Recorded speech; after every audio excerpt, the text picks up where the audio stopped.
여러분, 피고인 윤석열의 호위무사를 자처하던 법기술자들이 대한민국 법치를 어디까지 추락시킬 수 있는지 그 바닥을 확인했습니다. 재판장에서 난동을 부려 감치 명령을 받은 변호사가 감옥 가기 싫어 도망을 쳤는데 그 핑계가 가관입니다. 휴대전화가 안 터지는 곳에 있어서 연락이 안 된다. 이 황당한 도주극 그냥 묻힐 뻔했지만 한겨레의 단독 보도로 그 추악한 전말이 세상에 드러났습니다. 일반 국민이 재판장에서 깽판을 치고 도망쳤다면 즉시 수배가 내려졌겠지만 이들은 법의 맹점을 이용해 3개월 동안 유유히 숨어 지냈습니다. 심지어 동료 변호사들은 유튜브에 나와 건강하게 잘 있다며 낄낄거리고 이 범죄 행각을 마치 무용담처럼 떠벌리고 있습니다. 이것이 바로 윤석열 정권이 남긴 법비들의 민낯이자 사법 카르텔의 현주소입니다. 오늘 영상은 이 사실을 최초로 밝혀낸 한겨레TV 뷰리핑의 보도를 통해 저들의 뻔뻔한 태도를 먼저 확인하고 도대체 어떤 법적 구멍이 있었기에 이런 말도 안 되는 합법적 도주가 가능했는지 스픽스의 분석으로 낱낱이 파헤쳐 보겠습니다. 혈압 오를 준비 되셨습니까? 본격적인 시작 전 정의 구현을 위한 구독과 좋아요 부탁드립니다. 우리 진격의 변호사들 예. 두 명이죠. 이하상 변호사, 권오현 변호사. 진격의 변호사들이 이름이 너무 좋은데 진격의 변호사들. 예.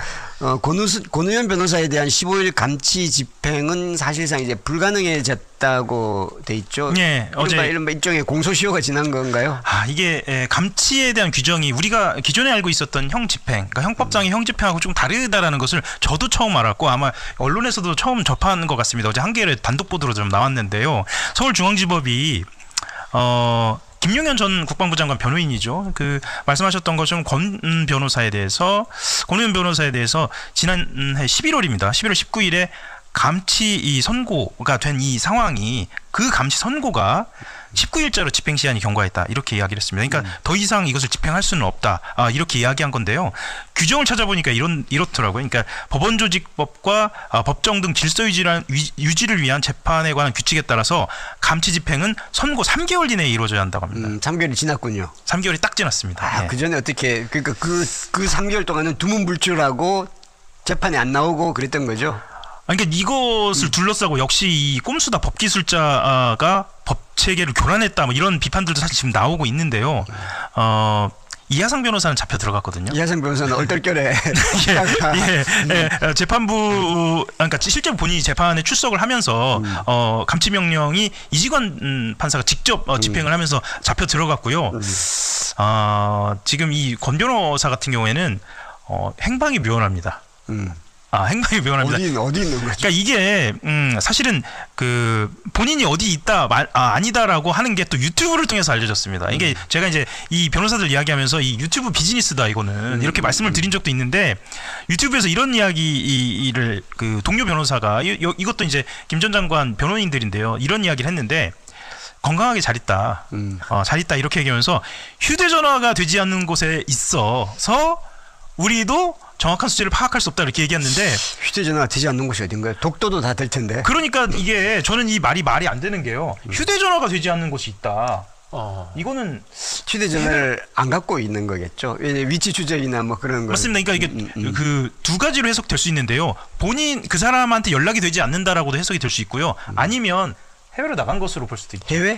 네. 이거는 감치 집행은 물론 이제 알아봐야겠습니다만 감치 집행은 해외로 나가지 못하게 하는 그런 수단이 될 수 있을지 없을지 만약에 그것이 아니라면 해외로 나갈 수 있다가 감치가 다 지난 다음에 들어올 수도 있는 거죠. 사실 이렇게까지 본다면 해외까지는 이거는 잘 모르겠습니다. 네, 어쨌거나 잘못하면 공항에서 잡히는 수가 있어요. 법은 완벽하지 않네요. 예. 이렇게 보면 정말 이런 식으로 그것도 가장 중요한 재판에 임하고 있는 변호인들이 법기술을 써도 되는 것인가 이런 생각도 사실. 그리고 한 가지만 더 말씀을 드리면요. 그러면 이 감치 집행이 끝나느냐? 아닙니다. 다음에 또 할 수 있어요? 권오현 변호사가 추가로 5일 감치가 돼 있어요. 다른 건으로 또 다른 이제. 건으로요. 그러니까 이 뭐냐면은 실제로 감치 재판 현장에서 그러니까 11월 19일 감치 재판 현장에서 재판부를 향해서 해보자는 거냐 막 이렇게 하면서 소란이 한번 벌어졌었거든요. 그래서 그때 당시에 5일 감치 추가한다라고 이야기를 했습니다. 그건 시한이 언제까지? 다음 달 4일까지. 그것도 며칠 안 다음 달 남았네요. 4일이면 다음 주 수요일까지네. 예. 그러면 며칠만 더 숨어 있으면 되는 거잖아요. 휴대전화 안 되는 곳에서 며칠 더 숨어 있을 것으로 보입니다. 사실 이것을 둘러싸고 이제 그 여론에서도 비판이 당연히 있으니까 중앙지법 쪽에서도 좀 난감한 표현을 합니다. 그러니까 이렇게 얘기했습니다. 감치 절차에 대한 규정 등이 명확하게 구비되어 있지 않다. 이렇게 얘기를 했고 특히 대상자에 대한 소작 파악이 안 되고 있다.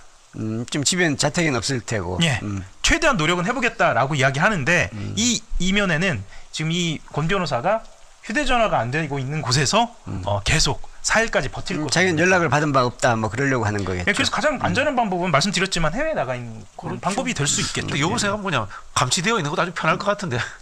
지금 사실상 감시돼 있는 거 아닙니까? 네네네. 실상. 예, 그리고 이하상 변호사 같은 경우에는 그 감치로 또한 유튜브에 나와서 네네. 본인이 이제 그걸 말하자면 구국의 결단이었다거나 구국의 그렇죠. 행동으로 네, 지금 네. 포장을 하고 있는 정치적 탄압이었다. 그렇죠. 정치적 탄압이었다. 이렇게 가고 있는 상황이기 때문에 어찌 보면 또 비즈니스 측면에서는 감치 또한 또 뭐 그렇게 판단할 수도 있을 것 같습니다. 어쨌거나 지금 상황은 휴대전화가 안 되는 곳에서 피하고 있는 그런 꼼수를 부리고 있는 근데 거죠. 감치된다고 해서 저기 영치금 받고 이러지는 않죠. 그렇죠. 예, 지금 상황은 그런 것 같습니다. 댓글에 해외도 휴대전화 다 된다고. 그렇죠. 로밍을 하면 되겠죠. 예. 그리고 댓글에 또 카메라 앞에서는 당당하더니 비겁하다. 뭐 그런 이야기 있네요. 한겨레에서 단독으로 나온 소식인데요. 여러분 지난번에 이진관 부장이 재판장에서 난동을 부렸던 이 김용현의 변호인 이하상 변호사와 권우현 변호사에 대해서 감치를 했는데 감치 결정이 이루어지고 난 다음에도 감치가 제대로 안 이루어졌었죠. 그들이 자신의 그러니까 신상과 관련된 정보를 주지 않아서. 그런데 나중에 이진관 부장이 직접 재판정으로 가서 김용현 변호를 마쳤던 이하상 변호사에 대해서 감치 집행을 해서 15일, 물론 먼저 그 완벽한 15일은 아닙니다만 어쨌든 15일에 감치 집행이 이루어진 거는 기억하시겠습니다. 그런데 그때 권우현 변호사는 법정에 나오지 않아서 그 감치 집행을 피했는데요. 우리들이 전부 다 결국 권우현 변호사도 쫓아가가지고 감치를 할 것이다라고 생각하지 않았습니까? 그랬는데 권우현 변호사에 대한 감치 15일은 이미 기간이 만료돼서 집행을 못하게 됐다라고 합니다. 와, 이게 무슨 얘기인가요? 실제 법원 조직법과 법정 등의 질서 유지를 위한 재판에 관한 규칙에 따르면 감치 집행은 선고가 내려진 날로부터 3개월 이내에 이루어져야 되는데 지난 19일자로 이미 집행 시한이 경과됐다는 겁니다. 왜냐하면 이 변호사들의 난동이 11월 19일에 이루어졌었고요. 그 당시 감치 명령이 이루어졌었는데 권 변호사와 달리 이 변호사에 대한 감치 명령은 지난번에 집행이 됐지만 권우현 변호사는 그때부터 종적이 묘연하고 도망다녔나 봐요. 그래서 감치 집행이 이루어지지 않아서 그 15일에 집행할 수 있는 날짜는 지났고요. 그 이후에 사실은 권우현 변호사에 대해서는 또 한 번의 이 난동, 그러니까 감치와 관련된 재판을 받는 도중에 또 난동을 부렸다는 혐의로 5일이 추가적으로 더 감치 선고가 이루어졌는데 그건 아직 살아있답니다. 와, 이거 어떻게 봐야 됩니까? 굉장히 비겁한 자죠. 네. 자기가 그렇게 떳떳하게 판사를 조롱하고 비판을 할 정도의 사람이라 그러면 떳떳하게 나와야 되죠. 아니면 변호인을 그만두던가. 근데 재판에도 안 나와. 어디로 갔는지 종족도 없이 사라져버렸다고 얘기를 해. 그러니까 지금 이하상 변호사한테 물어봐도 이하상 변호사도 모르겠는데 왜 이렇게 얘기를 했다 그래요. 아, 그래요? 뭐 그 정도 상황이니 그러니까 종족을 감추고 어디로 가 있다 이렇게 볼 수 있는데 그거 그렇게 가기가 싫은가요? 자기가 물론 이제 자기가 검사는 아니지만 변호사로서 그 많은 사람들을 변호하고 또 어떤 경우에는 패소해서 그 사람들이 또 감옥에 가기도 하고 하는 것들을 많이 봐왔던 사람인데 자기 감치 명령 15일 그거 피하겠다고 이렇게 구차한 행동들을 보여야 맞습니까? 그러면 차라리 뭐 윤석열이나 김용현 이런 사람들을 보호하겠다고 나서지를 말든가. 이게 뭐 하는 짓인지 모르겠어요.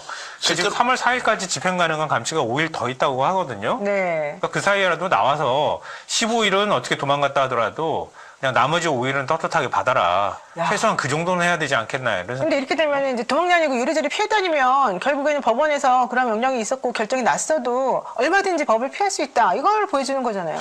그래서 통상적으로는 감치가 법정 안에서 이루어지면 즉시 구치소로 보내는 그렇죠. 것 아닌가요? 네, 그렇죠. 근데 이 경우에는 이제 감치를 그 상태에서는 하지 못했던 거고, 그리고 바깥으로 빠져나갔을 때 이제 두 번째 문제인데, 이걸 그러면 감치 집행을 누가 해야 되느냐? 원래 재판장에 가서 합니다. 재판장이 하는데 그러면 일단 잡아와야 될 거 아닙니까? 도망다니고 있으면 그러면 인신에 대해서 이렇게 체포를 해야 되는 거를 경찰이 하는 것인지 구치소가 하는 건지 아니면 법원에 있는 이제 뭐라고 합니까? 법원 사법경찰이라고 해야 됩니까? 이런 분들이 하는 거지. 그것도 잘 모르겠고요. 그러면 이도저도 아니고 도망가서 저렇게 한 3개월 정도 숨어버리면 이제 나는 자연인이다 뭐 이런 거 하고 오지 않았겠습니까? 그러면 이걸 일단 법을 개정해야 한다. 감치가 이루어질 경우에 집행하는 기간이 누구이고 며칠 동안 안 오면 거기에서 곱하기 한 100 정도 하는 겁니다. 그 열흘이 10일, 100일 정도 살도록 하면서 뭔가 개정을 통해서 오지 않으면 바로 조치가 되는 것. 이게 법의 맹점을 이용한 전형적인 법꾸라지 행태가 아니었나 이런 생각이 좀 드는데요. 맞아요. 진짜 좀 사실은 일부러 도망을 다닌 것이고요. 실제 권의원 변호사는요, 도망 다니면서 법원에 등문불출했다고 합니다. 김명현 전 장관에 대해서 계속해서 그동안은 재판에 나왔었는데, 이날 운 좋게 이제 본인은 피했지 않습니까? 그리고 난 다음에 이하상 변호사가 잡혀갔다는 걸 알게 된 다음에 6번 이상 재판이 열렸는데 한 번도 안 나왔었다라고 얘기를 하고 있고요. 김명현 전 장관이 2월 19일 날 징역 30년 선고받았잖아요. 그날도 안 나왔습니다. 그런데 이 사람에 대해서 이하상 변호사, 김 전 장관 쪽에 김지미 변호사가 16일날 유튜브 라이브 방송을 하면서 권의원 변호사 건강하게 잘 있습니다.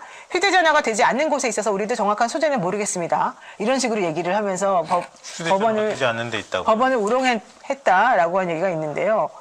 야, 나는 이해가 안 가는 게 왜 그 감치 선고 있을 날부터 3개월이라고 하는 기한을 왜 정해놨나, 이것도 사실은 잘 모르겠지만 이게 말이 되는 겁니까? 영상을 보고 나니 이게 말이 되냐는 탄식이 절로 나오지 않습니까? 한겨레가 아니었다면 저들이 산속에서 숨죽여 법을 비웃고 있다는 사실조차 우리는 모를 뻔했습니다. 3개월만 버티면 장땡이라는 이 썩어빠진 법조항 하나가 사법정의를 쓰레기통에 처박았습니다. 하지만 국민의 분노에는 공소시효가 없으며 저 도망자 권우현에게는 아직 갚아야 할 5일의 감치명령이 남아있습니다. 사법부는 지금이라도 남은 5일만큼은 반드시 집행해서 무너진 법원의 자존심을 조금이라도 회복해야 합니다. 저희 정치를 알리자는 끝까지 추적하고 감시하겠습니다. 구독과 좋아요로 함께해 주십시오.